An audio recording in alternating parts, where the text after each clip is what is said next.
Hello friends, I hope सब लोग बढ़िया होंगे। हम लोग आज के इस वीडियो में पढ़ेंगे ऑर्गेनिज्म एंड पॉपुलेशन के बारे में। तो जैसा कि सब लोगों को पता है कि जो लिविंग वर्ल्ड है, जो लिविंग ऑर्गेनिज्म है, वो डाइवर्सिटी से भरा हुआ है। उसमें बहुत सारे जो है ऑर्गेनिजम्स हैं, बहुत सारे एनिमल्स हैं, माइक्रो ऑर्गेनिजम्स हैं।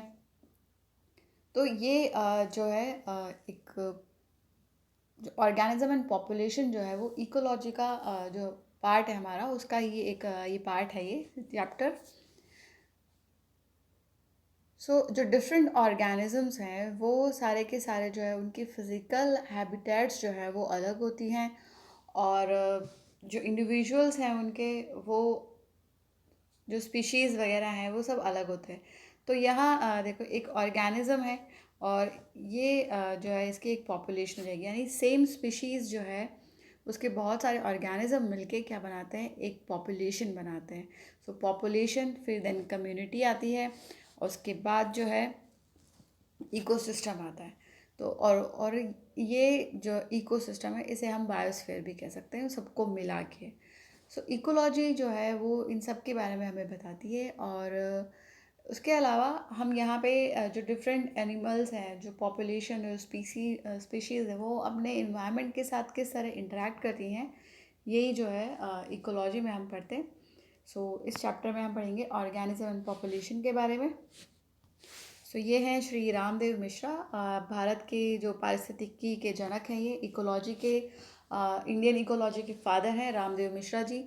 और ये एक बहुत बड़े जो है इकोलॉजिस्ट है, और इन्होंने बहुत सारी रिसर्च वगैरह की हैं। और इनको जो है Indian national science academy and world academy of arts ने जो है फेलोशिप भी दी थी। और इनको Sanjay Gandhi award in environment and ecology भी जो है मिला है। और इसके अलावा इनके एफर्ट से जो है इंडियन गवर्नमेंट ने एक कमेटी बनाई थी, कमेटी फॉर इन्वायरमेंटल प्लानिंग तथा कोऑर्डिनेशन, 1972 में। और इसी कमेटी की वजह से जो है बाद में 84 में ministry of environment and forest जो है उसका इस्टेब्लिशमेंट हुआ। ये हो गए जो है रामदेव मिश्रा जी। अब इकोलॉजी जो है, ये इसमें हम क्या पढ़ेंगे, जीव और समसृष्टियाँ जो है चैप्टर हमारे। इस चैप्टर में है जीव और इसका पर्यावरण और समसृष्टियाँ। जो जीव है, जो लिविंग वर्ल्ड है, वहाँ पे बहुत सारी डाइवर्स और अमेजिंगली ये कॉम्प्लेक्स है। इसमें क्या है, बहुत सारे अलग अलग तरह के ये हम जो है बायोलॉजिकल ऑर्गेनाइजेशन जो है वो मैक्रोमोलिक्यूल से लेके सेल, टिश्यू, ऑर्गन और इंडिविजुअल ऑर्गेनिज्म, फिर population, community, ecosystem and bio. तो इस तरह से जो है ये कॉम्प्लेक्सिटी जो है वो इंक्रीज होती जाती है जब हम ऊपर जो है लेवल्स पे जाते रहते हैं बायोलॉजिकल ऑर्गेनाइजेशन के। यहाँ पे जो डाइवर्सिटी है कि अलग अलग तरह के एनिमल्स मिलते हैं हमको, उनकी अलग अलग तरह की आवाज़ें होती है, वो अलग अलग तरह से जो है कम्युनिकेट करते हैं एक दूसरे से। जो पौधे हैं उनमें भी अलग तरह के जो है पौधे होते हैं, कुछ ज़ीरोफिटिक होते हैं, कुछ हाइड्रोफिलिक होते हैं, हाइड्रोफाइट्स होते हैं। अलग अलग तरह से जो है डाइवर्सिटी मिलती है हमें। तो अब हम पढ़ेंगे किसके बारे में, ऑर्गेनिज्म और उसके इन्वायरमेंट के बारे में। जीव और इसका पर्यावरण। इकोलॉजी जो है वो ऑर्गेनिज्म लेवल पे क्या होता है कि ये एसेंशियली जो है एक फिजियोलॉजिकल इकोलॉजी होती है। जैविक स्तर पर पारिस्थितिकी मूल में कार्य की पारिस्थितिकी, जिसमें विभिन्न जीव न केवल जीवित रहने के लिए बल्कि जनन के संदर्भ में अपने पर्यावरणों के प्रति जो है अनुकूलन करते हैं, यानी अडेप्टेशन करते हैं उनके इन्वायरमेंट्स में, सिर्फ सर्वाइवल के लिए नहीं, रिप्रोडक्शन के लिए भी। ये जो है क्योंकि हमारी अर्थ जो है वो रोटेशन कर रही है किसके चारों ओर, वो रिवॉल्व अपने एक्सिस पर रिवॉल्व होती है और रोटेशन करती है जो सूर्य है उसके चारों। तो इस वजह से, और उसके अलावा वो अपने अक्षांश पे जो झुकी हुई भी है। तो यहाँ पे क्या है, जो हर एक जो मौसम है वो परिवर्तित होता रहता है साल भर में। 4 तरह के जो है विभिन्न ऋतुएं जो है आती हैं, और ये परिवर्तन और वर्षण मिलकर जो है क्या करते हैं कि प्रमुख जो जीवोम्स हैं, जो बायोम्स हैं, उनका निर्माण करते हैं। जैसे कि मरुस्थल, वर्षा वन, टुंड्रा, बरसात या फिर वर्षा जो है जिसमें दोनों ही शामिल होते हैं। तो यहाँ पे एक डायग्राम दे रखा है जिसमें हमको एक तरफ औसत वार्षिक तापमान दे रखा है, और एक तरफ जो है जो वर्षा है, वार्षिक वर्षा उसके बारे में दे रखा है। तो यहाँ जो उष्णकटिबंधीय वन है वो देखो 450 से लेके लगभग 150 के जो प्रेसिपिटेशन है सेंटीमीटर में उस तक ये पाया जाते हैं। फिर ग्रासलैंड है, शंकुधारी वन है, मरुस्थल। तो ये जो है कि कितनी बारिश होती है और किस प्रकार की जो है वेजिटेशन यहाँ पे पाई जाती है। तो 50 से कम सेंटीमीटर बारिश जो है डेजर्ट में होती है। हमारे यहाँ पे भी जो हम फिजियोलॉजिकल डिवीजन करते हैं राजस्थान का, तो ये वर्षा रेखा जो है वो इसको विभाजित करती है कि जो थार डेजर्ट है वहाँ पे 50 सेंटीमीटर से कम की जो है वर्षा हो रही है। सो इस तरह से ये डिवीजन जो है होता है वेजिटेशन का बारिश के बेसिस पे और जो मीन टेम्परेचर है एनुअल टेम्परेचर उसके बेसिस पे।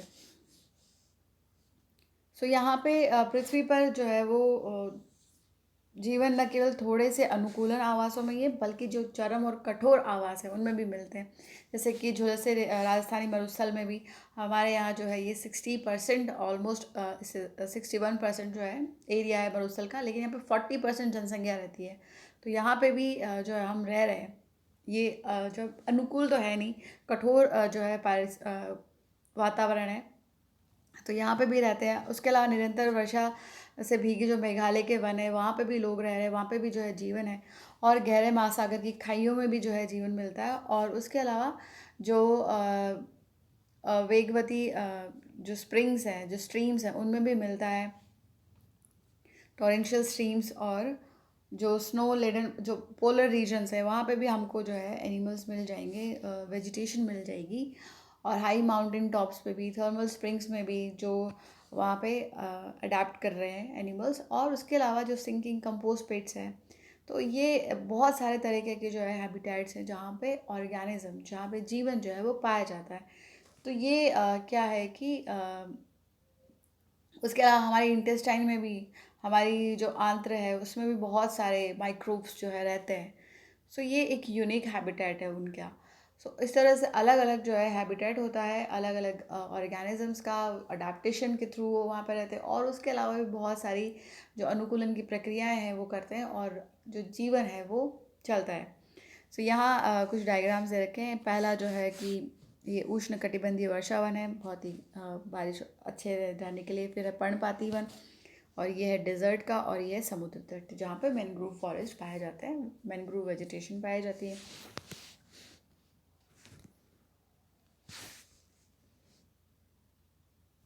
सो यहाँ पे क्या है कि सबसे महत्वपूर्ण तत्व है वो है तापमान, जल, प्रकाश और मृदा है। सो भौतिक, रासायनिक यानी अजैवीय और जैविक जो घटक है वो अपने आप में पूरी तरह से जो है किसी जीव के आवास की विशेषता नहीं बताते।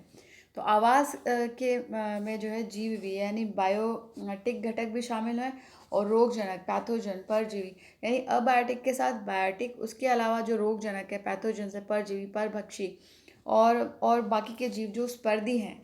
तो ये सब जो है क्या करते हैं, पारस्परिक क्रिया करते हैं, और ये जो है ये सब डिसाइड बताते हैं कि इस ऑर्गेनिज्म का जो इन्वायरमेंट है ये कैसा है। सो ये पीरियड ऑफ टाइम में जो ऑर्गेनिज्म है ये थ्रू नेचुरल सिलेक्शन ये इवॉल्व हुए हैं, इन्होंने अडेप्टेशन किया है to optimise its survival and reproduction in its habitat. तो यहाँ पे जीव जो है इष्टतम जनन को इष्टतम बनाने के लिए जीव ने अनुकूलन का जो है अनुकूलनों का विकास किया है। सो प्रत्येक जीव उन परिस्थितियों पर एक निश्चित परास होता है जिसे वह सहन कर सकता है। यानी डेफिनेट कंडीशंस होती है, रेंज होती है कंडीशंस की जहाँ वो उससे टॉलरेट कर सकता है। अगर वो टॉलरेट नहीं कर पाता है तो वो वहाँ से क्या है माइग्रेट कर सकता है।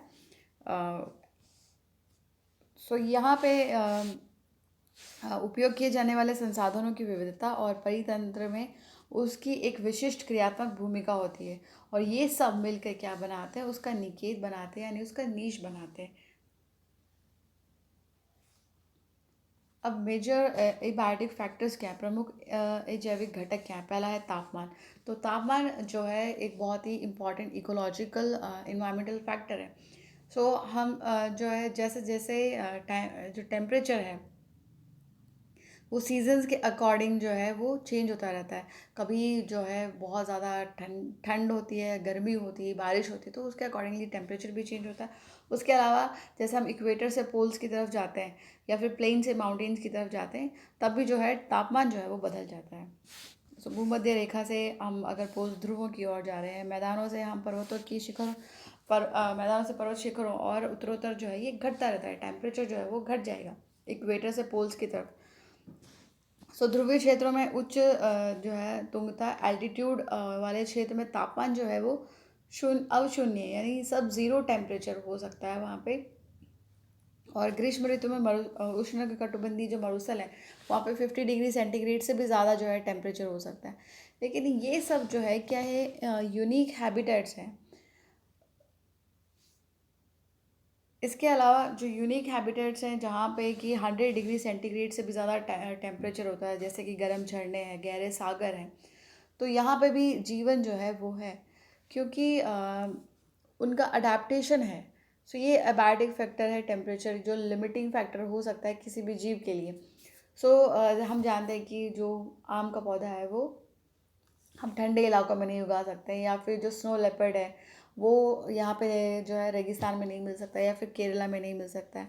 तो इस तरह से जो ऑर्गेनिज्म है वो अपने इन्वायरमेंट में ही मिलेगा, क्योंकि वो उसी के लिए अडेप्टेड है।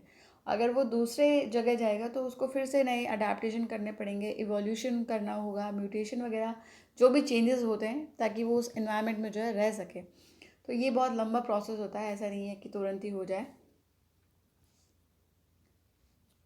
जैसे हिम चीते केरल के जंगलों में नहीं मिलते, ट्यूना मछली जो है वो महासागर में शीतोष्ण अक्षांशों के आगे कभी कभार ही पकड़ी जाती है।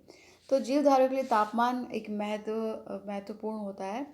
तो यहाँ पे क्या है कि जो एंजाइम्स हैं और जो काइनेटिक्स है, एंजाइमों की काइनेटिक्स को भी ये प्रभावित करता है। यह भी हमने पढ़ा था कि टेम्परेचर भी जो है वो एंजाइम्स के जो कैटालिटिक एक्टिविटी है उसको ये प्रभावित करता है। हाई टेम्परेचर पे वो प्रोटीन जो है वो डीनेचर्ड हो जाता है और एंजाइम जो है वो इनएक्टिव हो जाता है। यहाँ जो कुछ जीव हैं वो तापमानों के व्यापक परास यानी चरम सहन कर सकते हैं और उनमें खूब बढ़ते हैं, जैसे जापी या यूरीथर्मल कहते हैं, यानी वो जो है बहुत सारे टेम्परेचर्स को जो है टॉलरेट कर सकते हैं। लेकिन उसमें से अधिकांश तापमानों की कम परास में ही रहते हैं, जैसे ऐसे जीव तनु तापी यानी स्टेनोथर्मल कहलाते हैं, जो लिमिटेड जो नैरो रेंज और टेम्परेचर की उसी को टॉलरेट कर सकते हो। जो वास्ट मेजॉरिटी है ऑर्गेनिजम्स की वो यही है कि वो नैरो रेंज ऑफ टेम्परेचर को जो है टॉलरेट कर सकती है, इसलिए हम इनको स्टेनोथर्मल कहते हैं। और कुछ ही होते हैं जो बहुत सारी वाइड रेंजेस ऑफ टेम्परेचर में सर्वाइव कर सकते हैं, जिन्हें हम यूरीथर्मल कहते हैं।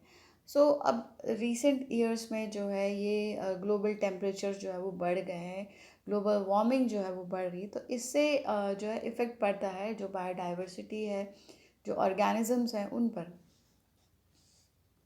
अब उसके अलावा जो लिमिटिंग फैक्टर है, जो एबायोटिक फैक्टर है, वो है वाटर। तो वाटर जो है बहुत ही इंपॉर्टेंट फैक्टर है लाइफ के लिए। जो बड़ी बड़ी सभ्यताएं हैं वो जो है नदी के किनारे ही होती है, क्योंकि पानी सबको चाहिए। तो ये वाटर जो ये भी एक लिमिटिंग फैक्टर हो सकता है होता है। तो पृथ्वी पर जो जीवन है वो पानी में ही जन्मा था सबसे पहले।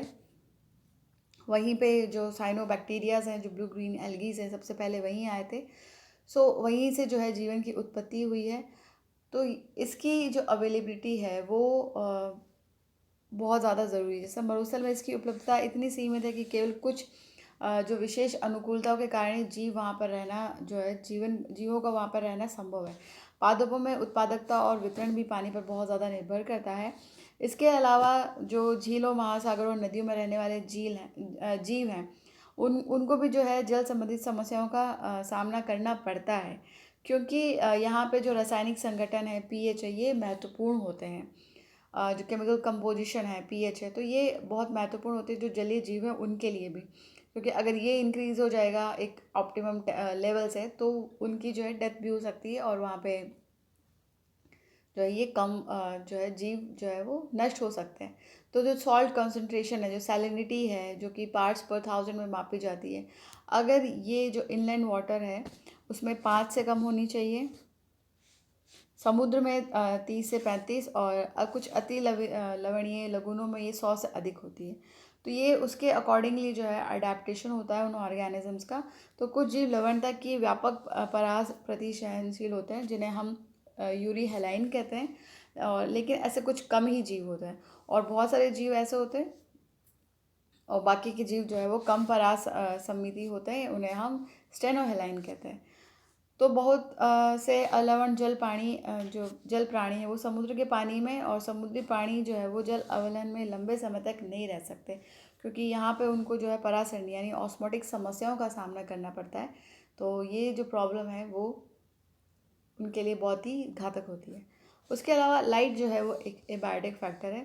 तो पौधे जो है वो प्रकाश संश्लेषण के लिए लाइट का उपयोग करते हैं, जिससे कि वो अपना फूड बनाते हैं, और वो फूड जो है वो उनको भी काम में आता है, और बाकी के जो लिविंग ऑर्गेनिजम्स हैं वो भी इसी पर डिपेंड करते हैं, जो कि ऑटोट्रॉफ्स नहीं है, हेटरोट्रॉफ्स हैं। तो ये ऑटोट्रॉफ्स के लिए बहुत इंपॉर्टेंट होती है लाइट, जो कि जैसे कि प्लांट्स, हर्ब्स और श्रब्स के लिए, ताकि वो फूड बना सकें, और बाकी के जो ऑर्गेनिजम्स हैं वो इसी पे सस्टेन करते हैं। उसके अलावा बहुत सारे प्लांट्स जो है वो सनलाइट पे डिपेंड करते हैं, उनकी फोटो पीरियोडिक रिक्वायरमेंट्स फॉर जो पुष्पन के लिए जो है, क्योंकि कुछ जो है शॉर्ट ड्यूरेशन वाले होते हैं, कुछ जो है लॉन्ग ड्यूरेशन वाले होते हैं, यानी उनको ज़्यादा जो है लाइट चाहिए होती है, जो है फोटो पीरियडिज्म के लिए, दीप्तिकालिक आवश्यकताओं की पूर्ति के लिए। तो यहाँ पे कुछ प्रकाश की तीव्रता और अवधि जो है उसमें दैनिक और मौसमी विभिन्नताओं को अपनी चारों ओर हम खोज सकते हैं, जैसे फोरेजिंग, जनन प्रवासी गतिविधियों के समय जो है हम देख सकते हैं ये। सो जो रिप्रोडक्टिव और माइग्रेटरी एक्टिविटीज़ हैं वो भी इस पर डिपेंड करती है, जो लाइट की इंटेंसिटी है उस पर।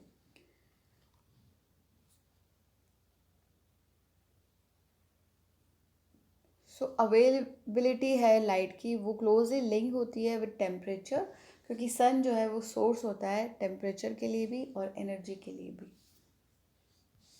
लेकिन कुछ महासागरों की गहराई, जैसे कि 500 मीटर से अधिक गहराई की हो, तो वहाँ पे भी जो है डार्क इन्वायरमेंट है, और वहाँ पे भी जो है जीव रहते हैं। तो वो क्या करते हैं, क्योंकि उनको पता ही नहीं है कि ये जो सन है वो सोर्स ऑफ एनर्जी है, तो वो वहाँ पर रह रहे हैं। तो ये उनकी अडेप्टेशन है। तो यहाँ पे जो स्पेक्ट्रल क्वालिटी है सोलर रेडिएशन की, वो बहुत ज़्यादा इम्पॉर्टेंट होती है फॉर लाइफ। जो यूवी कंपोनेंट है इसका, सौर विकिरण की स्पेक्ट्रम का पैराबैंगनी घटक जो है बहुत से जीवों के लिए हानिकर होता है, जबकि महासागर की भिन्न भिन्न गहराइयों में मिलने वाले समुद्री पादप के लिए दृश्य स्पेक्ट्रम के सभी रंग घटक जो है उपलब्ध नहीं होते हैं। तो यहाँ पे हमें पूछा है कि समुद्री लाल, हरे और भूरे शैवालों में किन की गंभीरतम जल में मिलने की संभावना है, क्यों? तो इसमें से जो रेड एल्गी है वो डीपेस्ट जो वाटर रीजन है वहाँ पे मिल जाएगा, क्योंकि इसमें फाइको इरिथ्रिन होता है, जो कि जो शॉर्ट वेवलेंथ है लाइट की उसको एब्जॉर्ब करता है और सस्टेन करता है। अब नेक्स्ट जो है वो है मृदा। मृदा भी जो है एक इसकी नेचर और प्रॉपर्टीज़ ऑफ सॉइल जो है वो डिफरेंट होती है डिफरेंट प्लेसेस में, जैसे कि जो ये डिपेंड करती है क्लाइमेट और जो वेदरिंग प्रोसेस है सॉइल का उस पर। ये जो है अक्षय प्रक्रम, वेदरिंग प्रोसेस, और जो सेडिमेंटरी अवसादी तथा इसका विकास कैसे हुआ, इन बातों पर ये निर्भर करती है। जैसे कि क्ले है जो उसके बहुत फाइन पार्टिकल्स होते हैं, लोमी सॉइल है, सैंडी सॉइल, जो डेजर्ट वाली सॉइल है, तो ये अलग अलग इनकी जो है क्वालिटी होती है। अलग अलग जगह पे जो है इनकी अलग अलग प्रॉपर्टीज़ होती है, जैसे काली मिट्टी है, रेगुर है। तो ये इनमें अलग अलग तरह के जो है प्लांट्स वगैरह ग्रो होते हैं, और ये अलग रीजन्स में पाई जाती हैं। ऐसा नहीं कि एक ही रीजन में जो है सारी पाई जा रही है। तो ये डिपेंड करती है इन सब चीज़ों पे कि उसका जो प्रोसेस क्या है विदरिंग का, उसमें कौन से अवसाद हैं। इसके अलावा जो विशेषताएं हैं, जैसे कि मृदा के संगठक, कण साइज और पुंजन, मृदा के अंतःस्रवण, पर्कोलेशन और जल धारण क्षमता का जो है निर्धारण करते हैं। और इसके साथ साथ जो पीएच है, खनिज संगठन है, और स्थलाकृति, टोपोग्राफी, ये भी काफ़ी हद तक जो है किसी क्षेत्र की वनस्पति का जो है निर्धारण करते हैं। तो ये सब मिलकर तय करते हैं कि उस क्षेत्र में किस प्रकार के प्राणियों का पालन पोषण हो सकता है, किस प्रकार के पौधे वहाँ उग सकते हैं। तो इस प्रकार जलीय पर्यावरण अवसादी विशेषताएं और वहाँ पे पनपने वाले नितल स्थल प्राणियों में एक ये जो है इनका निर्धारण करती है। सो जो सेडिमेंट कैरेक्टरिस्टिक्स है वो they are often determine the type of benthic animals that can thrive there. So ये जो है सॉइल हो गया, ये सारे अबायोटिक फैक्टर्स हैं, टेम्परेचर, सॉइल एंड वाटर, जो कि रिस्पॉन्सिबल होते हैं किसी भी ऑर्गेनिज्म के जो है ज़िंदा रहने के लिए और उसके जो है एक्सटिंक्शन के लिए भी। अब अजैविक कारकों के प्रति अनुक्रियाएं यानी रिस्पॉन्स टू एबायोटिक फैक्टर्स। तो अब एबायोटिक जो कंडीशंस है बहुत सारी हैबिटेट्स की वो ड्रास्टिकली वैरी करती है टाइम में, क्योंकि यहाँ पे हर एक ऑर्गेनिज्म का हैबिटेट जो है वो सेम नहीं हो सकता है, वो अलग अलग होता है और वहाँ के एबायोटिक फैक्टर्स भी जो है वो डिफरेंट होते हैं। सो जो बाहर वाला टेम्परेचर है वो कंटिन्यूसली जो है वो चेंज होता रहता है, तो इस तरह से तो जीव जो है वो मर जाएंगे। लेकिन उन्होंने क्या किया है कि जो बिलियन ऑफ ईयर्स में जो है उनके एग्जिस्टेंस में उन्होंने बहुत सारे अडेप्टशंस किए हैं, अपने अंदर चेंजेस किए हैं, अपने जो बायोकेमिकल रिएक्शंस है, फिजियोलॉजिकल फंक्शंस हैं, उनको उन्होंने बहुत ज़्यादा जो है चेंज किया है, उनमें उनको विकसित किया है। तो यहाँ पे अनेक जातियों ने अपेक्षाकृत स्थिर स्थायी आंतरिक पर्यावरण विकसित कर लिया होगा जिस वजह से वो सरवाइव कर पाए हैं। सो ये जो स्थायी आंतरिक पर्यावरण है ये जो है टेम्परेचर के उससे भी रिलेटेड हो सकता है, यानी इष्टतम तापमान और शरीर के तरल पदार्थों के परासरणी सांद्रण के रूप में हो सकता है। तो इसको जो है जब जीव जो है अपने आंतरिक पर्यावरण को आदर्शतः दर्शाता है तब इसे हम क्या कहते हैं, समस्थापन या फिर होम्योस्टैसिस कहते हैं। तो यानी कि उसने मेंटेन किया है जो कॉन्स्टेंसी है ऑफ इट्स इंटरनल इन्वायरमेंट, तो इस प्रोसेस को हम होम्योस्टैसिस कहते हैं। जबकि बाहर जो है एक्सटर्नल इन्वायरमेंट जो है वो कंटिन्यूसली वेरी कर रहा है। सो ये इसके जो होम्योस्टैसिस है उसको अपसेट कर सकता है, यानी उसे बिगाड़ सकता है। लेकिन ये इंटरनल जो अडेप्टेशन है जो ऑर्गेनिज्म ने किया है ताकि वो सर्वाइव कर सके। जैसे कि एग्जाम्पल है कि कोई व्यक्ति परिवेश का तापमान जो है 25 डिग्री होने पर सर्वोत्तम रूप से कार्य कर सकता है, जब बाहर झुलसाने वाली गर्मी या फिर जमा देने वाली ठंड होने पर भी वह अपने निष्पादन को सर्वोत्तम बनाए रखता है। तो ये काम जो है हम क्या कर सकते हैं, घर में रह के फिर कार में या फिर कहीं पे भी जो है एयर कंडीशनर लगा लिया हमने गर्मियों में और विंटर में जो है हीटर लगा लिया, तो उससे हमारा जो टेम्परेचर है वो मेंटेन रहा और हम अपनी जो है फुल एफिशिएंसी में काम कर रहे हैं। तो हमारी परफॉर्मेंस पे जो है कोई भी बाहर के टेम्परेचर का कोई इफ़ेक्ट नहीं पड़ा क्योंकि हमने उसे बैलेंस कर लिया है। गर्मियों में हमने कूलर एसी लगा लिया और सर्दियों में हमने हीटर लगा ली। सो ये जो होम्योस्टैसिस है ये जो है सिर्फ फिजियोलॉजिकल नहीं होता, ये आर्टिफिशियल मीन से हमने बनाया है, यानी हमने खुद ने नहीं किया है, हमने जो है आर्टिफिशियली इसको क्रिएट किया है ताकि हमारी जो एफिशिएंसी है उस पर इफ़ेक्ट ना पड़े। इसको नेचुरली कैसे किया जा सकता है, एक तो है नियमन करना यानी रेगुलेट करना। कुछ ऑर्गेनिज्म होते हैं जो होम्योस्टैसिस मेंटेन करते हैं बाय देयर फिजियोलॉजिकल एक्टिविटी, यानी कुछ बिहेवियरल चेंजेस उन्होंने कर लिए हैं ताकि उनका जो बॉडी टेम्परेचर है वो कांस्टेंट बना रहेगा, उनका कांस्टेंट ऑस्मोटिक कंसनट्रेशन बना रहे। जैसे सारे बर्ड्स और मैमल्स हैं वो और कुछ फ्यू लोअर वर्टिब्रेट्स होते हैं और इनवर्टिब्रेट स्पीशीज़ जो है वो अपना जो है रेगुलेशन कर सकते हैं, यानी थर्मो रेगुलेशन और ऑस्मो रेगुलेशन कर सकती हैं। तो इस वजह से जो मैमल्स की जो ज़िंदा रहने की जो ये है जो सक्सेस है ये इसीलिए है क्योंकि उनके पास लार्ज एबिलिटी है अपने बॉडी टेम्परेचर को जो है कांस्टेंट बनाने की, और वो जो है अंटार्कटिका में भी रह सकते हैं और सहारा डेजर्ट में भी रह सकते हैं। जैसे ये एबिलिटी जो है स्तनधारियों की कि अपने शरीर के तापमान को स्थिर बनाए रखने में वो सक्षम है। तो इस वजह से ये मोस्ट सक्सेसफुल जो है ऑर्गेनिजम्स हैं ऑन द अर्थ रहने के उसमें। मैकेनिज़म्स जो कि मोस्ट मैमल्स यूज़ करते हैं to regulate their body temperature वो सिमिलर है। जैसे ह्यूमंस में हम क्या करते हैं कि हम जब ज़्यादा टेम्परेचर होता है हमारे शरीर से पसीना आने लग जाता है, बहुत ज़्यादा तेज़ तेज़ पसीना आने लग जाता है, तो हमारी बॉडी की जो सरफेस है उस पर जो पानी है वो इवेपोरेट होता है और उससे हमारा बॉडी का टेम्परेचर जो है वो नीचे हो जाता है, यानी कूल डाउन हो जाता है। तो हम जो है 37 डिग्री सेंटीग्रेड पे स्थिर रख सकते हैं अपना बॉडी टेम्परेचर समर में ऐसे। और सर्दियों में क्या होता है कि जब ज़्यादा सर्दी हो जाती है तो हम कप कपाना शुरू कर देते हैं। तो उससे क्या होता है कि एनर्जी, ये एक तरह की एक्सरसाइज है जिससे कि हीट प्रोड्यूस होती है और बॉडी का टेम्परेचर जो है वो राइज हो जाता है हमारा। सो ये जो प्रोसेस है ये सिमिलर प्रोसेस रहता है बाकी के एनिमल्स में भी, वो यही काम करते हैं और अपनी बॉडी का टेम्परेचर जो है वो मेंटेन करके रखते हैं। अब क्या है कि लेकिन पौधों में आंतरिक तापमान को स्थिर बनाए रखने के लिए कोई भी ऐसी क्रियाविधि नहीं होती, इसलिए वो स्पेसिफिक होते हैं फॉर स्पेसिफिक रीजन। अब है दूसरा है संरूपण रखना यानी कन्फर्म करना। तो जो 99% एनिमल्स हैं वो अपने बॉडी इंटरनल टेम्परेचर, जो इंटरनल इन्वायरमेंट है उसको कांस्टेंट करके नहीं रख सकते हैं 99%। और सभी प्रकार के जो पौधे हैं वो स्थिर आंतरिक पर्यावरण नहीं बनाए रख सकते, क्योंकि उनमें ऐसा कोई मैकेनिज्म नहीं है कि वो बॉडी टेम्परेचर को मेंटेन करके रख सकते हैं।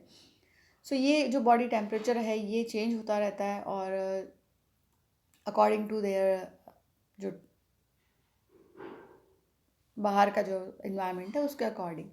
एक्वेटिक एनिमल्स में ऑस्मोटिक कंसनट्रेशन जो है उनकी बॉडी फ्लूइड का वो चेंज होता है that of ambient air and water osmotic concentration.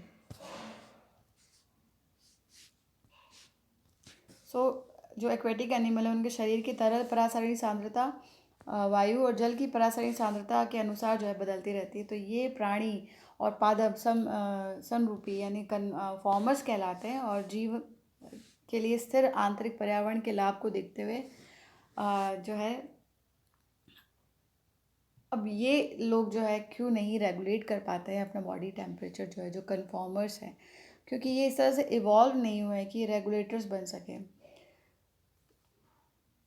Thermo regulation जो है वो एक एनर्जेटिकली एक्सपेंसिव काम होता है, क्योंकि इसके लिए बहुत ज़्यादा एनर्जी लगती है बहुत सारे ऑर्गेनिजम्स के लिए। जैसे जो छोटे एनिमल्स हैं जैसे कि श्रूज़ हैं, हमिंग बर्ड्स हैं, तो अब ये अगर इतनी ज़्यादा एनर्जी, अब छोटी सी तो बॉडी है इनकी, तो इतनी एनर्जी ये कहाँ से जो है अपनी थर्मो रेगुलेशन के लिए करेंगे, क्योंकि ये जो है वहाँ नहीं पाए जाते, जो ठंडे इलाके वहाँ नहीं पाए जाएंगे ये, और ज़्यादा गर्म इलाकों में भी नहीं पाए जाते। तो अकॉर्डिंगली जो है इनका अडेप्टेशन है, जिस जहाँ ये रह सकते हैं उसी के अकॉर्डिंग इनमें जो है इवोल्यूशन हुआ है।